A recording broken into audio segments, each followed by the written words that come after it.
Hello everyone, and welcome back to JAS Reviews. My name is James, and on this channel I do reviews of both music and movies, along with the occasional commentary piece, so if any of that sounds interesting to you, then please be sure to leave a like on this video, and to subscribe to my channel to see more content like that. And today I am bringing you another episode of Quick Movie Reviews. As always with this series, I will try to keep my thoughts as concise as I can, but if I have more to say on a particular movie, then I will go ahead and say that.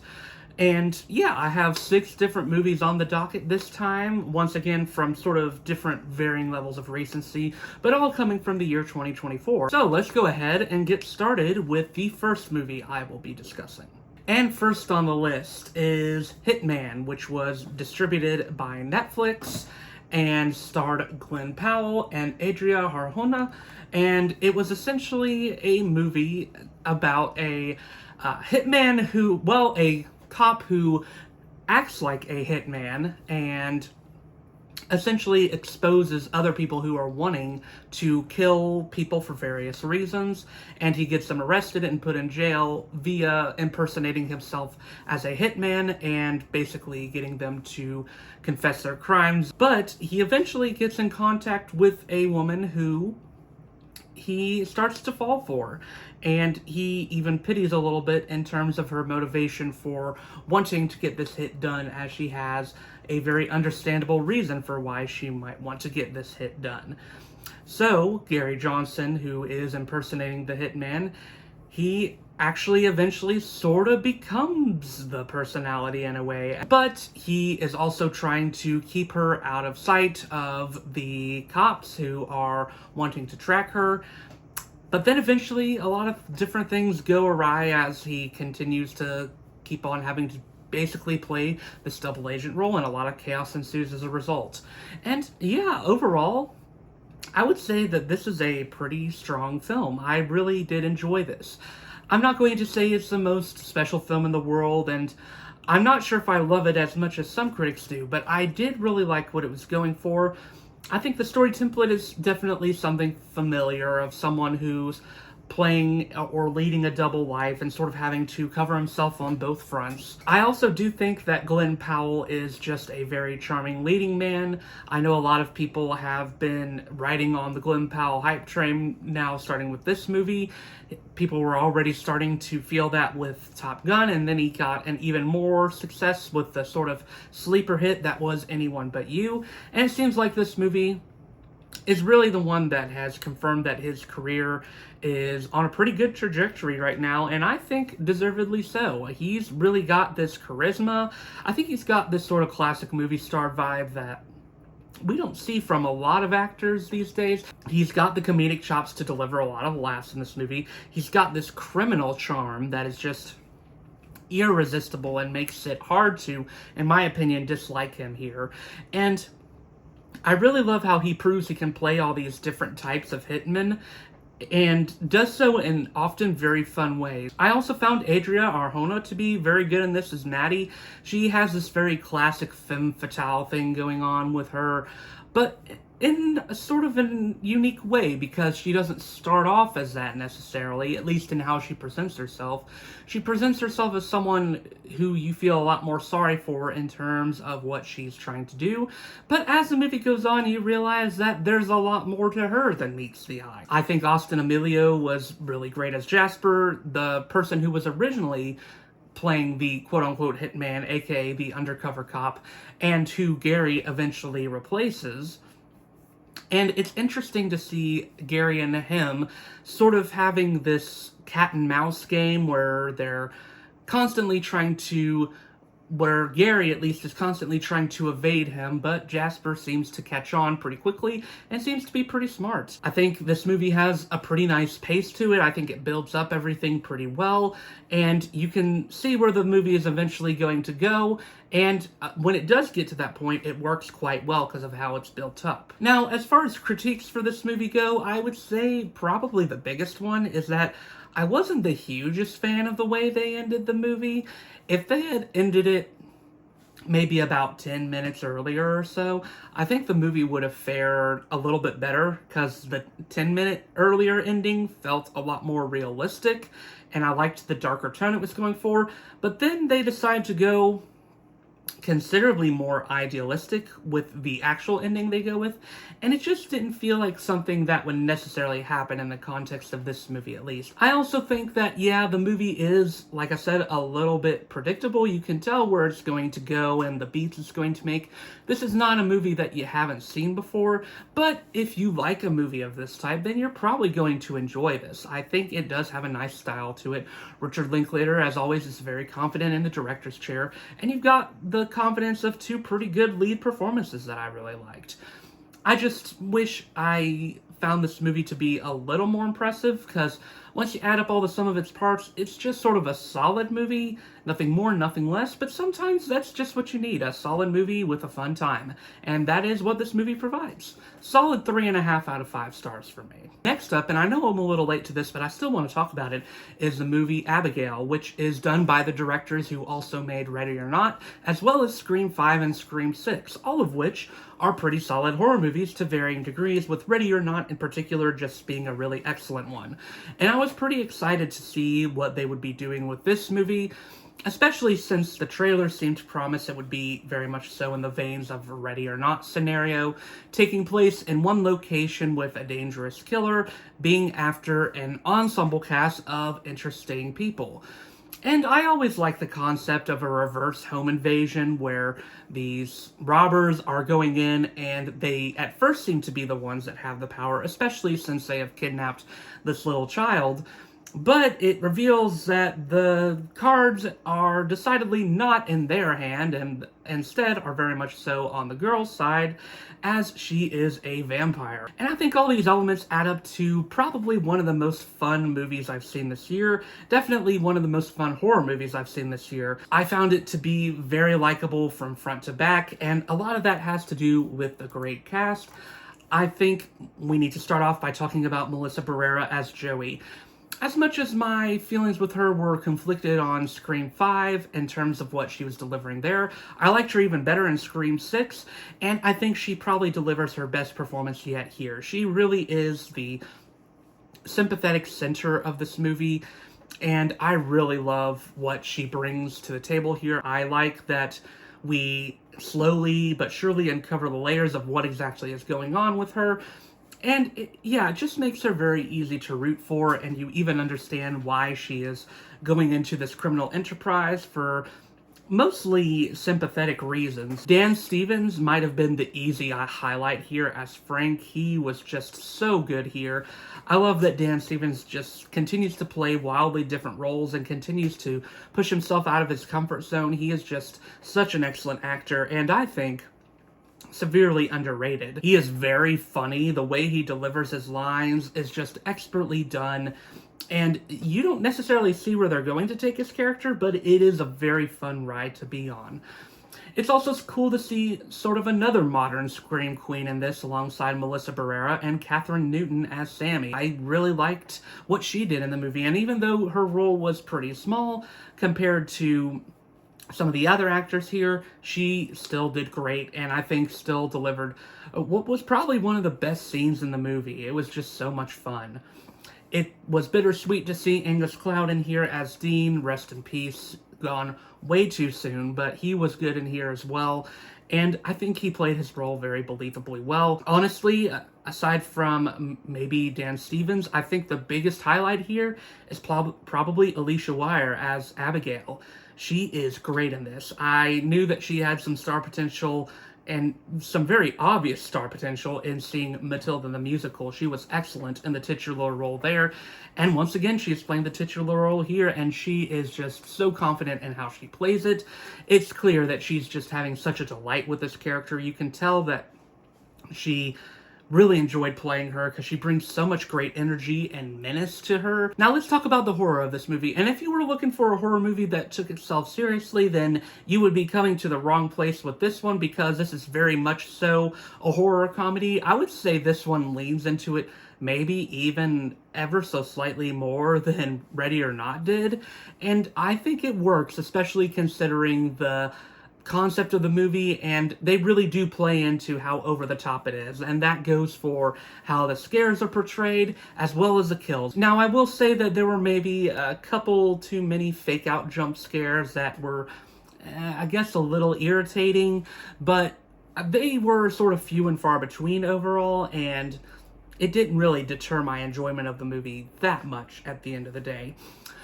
I will say that I wish that the movie had maybe come up with a bit of a cleverer way to kill the vampire, because while I did like that the movie was sort of weighing the cliches of should they kill the vampire this way or will it actually work, ultimately, unfortunately, it is the cliched ways of killing the vampire that work. I don't really have any huge complaints about the movie. If anything, it just didn't hit quite as well as Ready or Not did. I do think that maybe the movie took a little bit of time to really get to the good stuff, but once it does get to the good stuff, the movie does work very well. I'm going to be giving this a strong 3.5 out of 5 stars. Next up, I'm going to be talking about what was one of my most anticipated movies of the year, especially when I read interesting plot synopses and reviews of it, as well as a very intriguing trailer, and that is I Saw the TV Glow. And thankfully, this one lived up to expectations and in some ways exceeded them. This was not the movie I was expecting to get when I went into it. The trailers were a pretty different beast, but I'm actually okay with that. Really, what this movie comes down to is that I wouldn't even necessarily call this an entirely horror genre movie. In fact, in a lot of places, it feels like a coming-of-age movie. Even in how the movie is filmed and the soundtrack that is used, it feels distinctly like it is wanting to evoke those nostalgic 90s vibes, and specifically the vibes of 90s and 2000s coming-of-age movies. And I think the movie does so very well. When you don't look at the horror, and I will talk about that in a second, even when you don't look at that, the story itself is very well done, and I think a pretty unique one in talking about coming of age. I think what really works about the movie is how subtly and powerfully it delivers a message through the visual imagery in the movie, as well as the dialogue that often doesn't say directly what it's meaning, but you still get it through the implications. I think it's just a very well done movie in that regard, from the visual standpoint and from the well-written dialogue. I think the central relationship in this movie is poignantly tragic between these two friends, Owen and Maddie, and you sort of see where it's going to eventually go, and when it does end up there, it is very tragic, but I like that the movie still has this central message of hope in there, and that both of these characters are struggling to find their identity and find where they belong. And while the movie doesn't necessarily have the happiest resolution for one of them, it does still have this central idea in it, and I love that there's even a part where there's this message in the chalk that essentially is a reassurance to those who are still struggling with who they are. There's so much great stuff going on here. I guess where I could start is with the performances. I think Justice Smith finally clicked for me in this movie as Owen. I have not really enjoyed any particular performance by Justice Smith in the past. I found him to either be a little bit irritating in movies in the past, or even just not very compelling at all. But in this one, he absolutely delivers. I think he puts on a very daring performance. I think it's powerfully done, and I think it is incredibly compelling. I would say a lot of this movie sort of gave me Twin Peaks vibes in terms of its surrealism, which is always going to be a plus for me, as I love Twin Peaks, but I mean, even the parts where this movie had a concert in it was very Twin Peaks-esque. And Bridget Lundy Payne was predictably great in here as Maddie. I really liked her in the TV show Atypical. I thought she might have been the best character in the show, to be honest. And she's great here once again. And yeah, it is tragic where her character ends up, but I think it works very well in terms of the story that is being told here. And let's talk about the central conceit of this movie, and that these two main characters were supposedly a part of a TV show called The Pink Opaque, but neither of them can necessarily remember it, as their memories have been replaced with their real lives. Even if you don't take some of the clear symbolism and allegory going on in the movie, it's still very compelling to watch even on the surface level of what's going on, as these characters realize that they are not who they have believed themselves to be. Particularly Owen, who has been convinced his whole life that his life is the one that he's been living in, but as he realizes that this isn't where he's supposed to be, it feels more and more like a prison and more like he's trapped. And man, in the ending of the movie, when he sort of finally realizes that he's failed to escape the trap, it is just so heartbreaking to watch. While this movie doesn't necessarily have filled to the brim horror moments in it like other horror movies that have come out this year, I still think it is one of the most viscerally eerie movies I've watched in terms of its atmosphere. The use of color in this movie is just so well done and incredibly creative, for one thing. I really loved how the movie looked. It was beautiful and terrifying at the same time. The creature designs that were in the movie were incredible to look at. I really don't have any real negatives to say about this movie, besides that maybe there were a couple of parts where it lingered on a little too long before getting to the next plot point. And it does take maybe a little bit too long for the central problem of the movie to reveal itself, but at the same time, I liked being in the vibe of this movie and just getting to know these characters, so even that is not a huge deal. I just love this. It's probably my favorite horror movie of the year right now. Strong 4.5 out of 5 stars. Also one of my favorite movies of the year in general. Next up is a movie that I really don't have a whole crazy lot to say about, and that is the film The Watchers, directed by Ashana Shyamalan, the daughter of M. Night Shyamalan. It's pretty cool to see that his daughter is trying her hand in the film industry. I mean, there's some pretty obvious nepotism involved there. I was still open to the fact that his daughter was directing something and thought it could be interesting. The movie has an interesting conceit in it, and that these characters are in this forest that they seem to not be able to escape from, and they have to stay in this building at night to essentially be safe from the Watchers outside, who are apparently just looking at them, although we don't necessarily know the reason why. I would say overall, this movie did get quite a bit of negative reception. Even audiences were fairly mixed on it, and critics were pretty negative on it overall. And coming out of it, I actually didn't think this movie was that bad. In fact, it was sort of a pleasant surprise, because I was anticipating that maybe I wouldn't care for this one. And ultimately, I found it to be a decent watch. I didn't love it, but I also didn't really hate it. It is a solid enough, I think, directorial debut for Ashana Shyamalan. This movie is better than a lot of movies from her own father, for one thing. The way the cinematography is done in particular is pretty good. I think there's a lot of beautiful shots in here, and some that really do give you that unsettling vibe and lean into the horror pretty well. I also do appreciate how atmospheric the movie is. It doesn't really use that many cheap tricks in it. I think it mainly keeps things pretty drawn back and subtle, which I think works well for the vibe that this movie is going for. I also thought there were a couple of solid performances in here, although nothing necessarily groundbreaking. I mean, easily the best here was Dakota Fanning as Mina. I haven't seen her in much lately, so it was nice to see her back on the big screen again, and I think she did pretty well here. Her character is appropriately a little bit closed off to the audience as we are uncovering the layers of what exactly is going on with her. I thought that Alwyn Ferrer, I'm sorry if I pronounced that wrong, is probably the best element in this as Madeline. I really like that she plays her character in a very mysterious but still protective way, as it seems like she has more knowledge of the Watchers than anyone else involved in the forest, and that she is ultimately very protective of the group and tries to keep them away from harm from the Watchers as much as possible. There were also some elements that didn't work in this movie's favor. For example, it does become sort of annoying in the end when the movie becomes an exposition dump when we do have to eventually reveal who the Watchers were. And it's decidedly less interesting to just hear all this lore being fed to you for like 10 solid minutes or so, instead of just sort of showing what they can do and showing who they are. There is a cool concept to what the Watchers are, I think.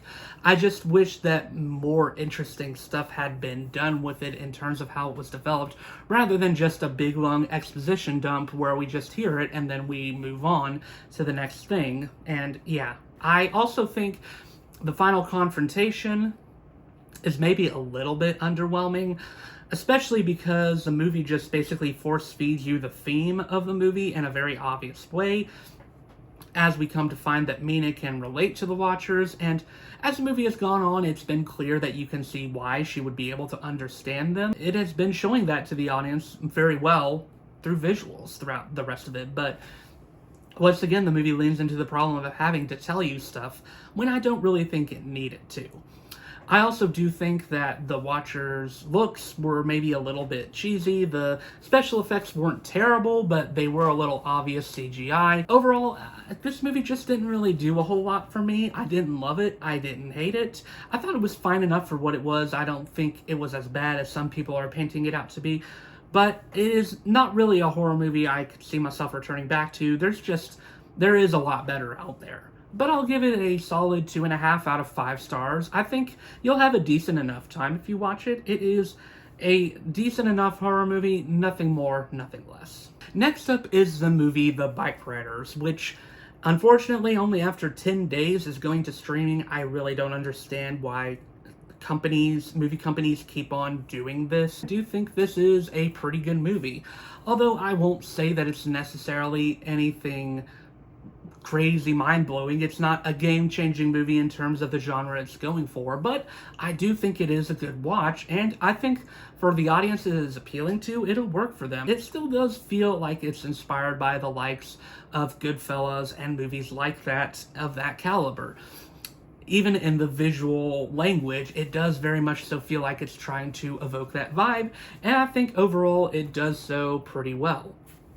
I do think the central conceit is interesting of this person who is interviewing and documenting the story of this bike rider gang and how the bike rider gang changes over time, and how eventually the leader of the gang, whose name is Johnny, eventually loses control of them as they sort of become unrecognizable from what they were originally intended to be. The movie also has a clear breakdown and commentary on what exactly involves masculinity and what makes it more toxic versus what makes it more whole. And I think it is especially interesting from that perspective, especially in terms of the character Benny, played by Austin Butler, who is someone who is struggling with his masculinity and with the fact that he feels like he has to put on this tough persona all the time. I also think that the relationships between our three main characters are pretty intriguing.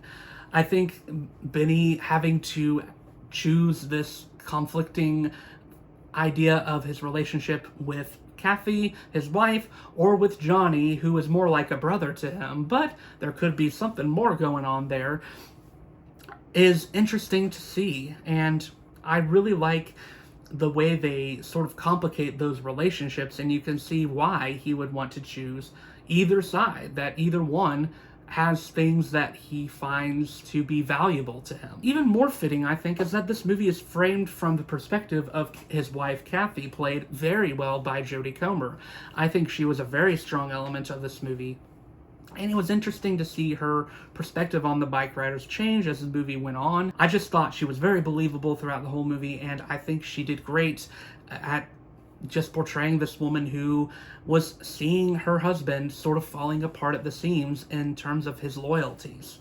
It was very well done. And I think Tom Hardy here was great as Johnny. In fact, he was probably the best element of here, which is not very surprising considering how talented of an actor Tom Hardy is. Now, as much as I like Austin Butler as an actor, I didn't care for him as much in this movie as I would have liked. He has put on far better performances in recent memory. This one was fine, but I didn't necessarily find it to be as remarkable as the other two lead performances in this. Plot-wise, this movie is sort of not something that you haven't seen before. It's got a very conventional plot structure, I think, in terms of the genre that it is going for, specifically gang movies, and I think you see where it's going. And while it is, I think, interesting to watch in the moment, afterwards, I will admit that not a lot of it stood out as memorable to me as I would have liked. But it was still a good experience. I still liked watching it, and I think I would generally recommend it. Solid 3.5 out of 5 stars. And finally, let's talk about the movie Thelma, which is a comedy and sort of action movie about Thelma, played by June Squibb, who is 94 years old and lives by herself, but wants to prove to her family that she can still live by herself, as they are considering putting her into a nursing home. However, this is put into doubt when she is scammed by an insurance company and gets $10,000 stolen from her, and her family wonders if she can still function by herself, but she sets out to prove it by retrieving the scam money with an old friend of hers from the nursing home named Ben. Now, that plot synopsis can make the movie sound a little sad, and there are some places where it has some genuinely sort of heartbreaking moments with Thelma the character and what she's going through at her age.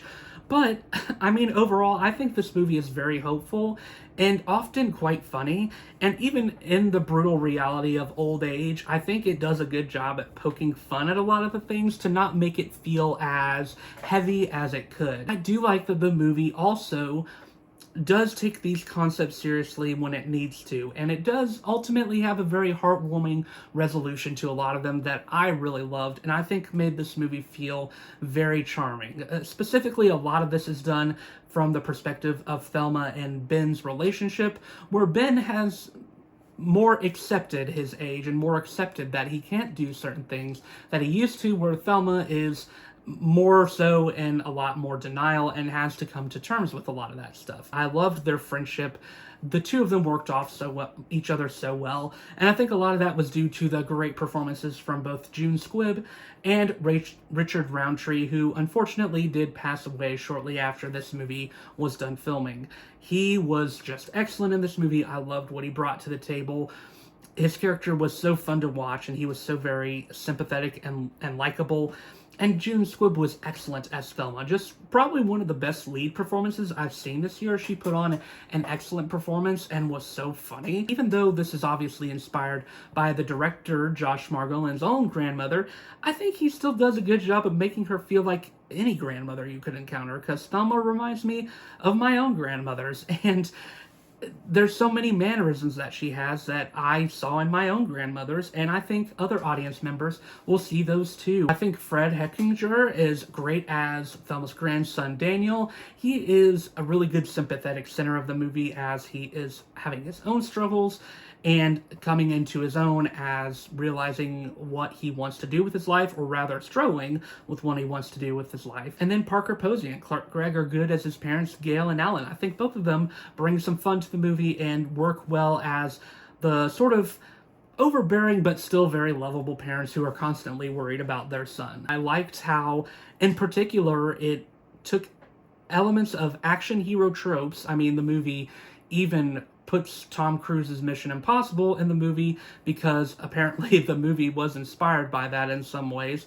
But it pokes fun at those action hero tropes because they are done from Thelma and Ben, who are obviously not going to do the action tropes in the same way a physically able action hero would be able to, but it is still fun, and it's clever how they treat certain things with the same weight that they would in an action hero movie, but in a very different way. Like when Thelma is trying to go over these obstacles that to other people would be very easy, but to her would be very complicated. Or where there's running away, or rather walking away from an explosion, but they don't even hear it happening. I don't really have that many complaints with this movie. I just think it was well done for what it was.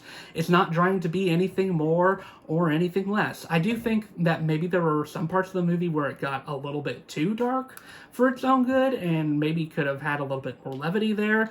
Especially in the conflict with Thelma and Daniel. I think there were parts where they played that maybe a little too dark and more dark than they should, but overall, I did still really enjoy this, and actually, it is one of my favorite movies of the year. Strong 4 out of 5 stars for me. So yeah, that ends this episode of Quick Movie Reviews. What were your thoughts on any of the movies I talked about? Let me know in the comments down below. And once again, my name is James, and I do reviews of both music and movies, along with the occasional commentary piece, so if any of that sounds interesting to you, then please leave a like on this video and subscribe to my channel for more content like that. But until then, I will see you on the next video.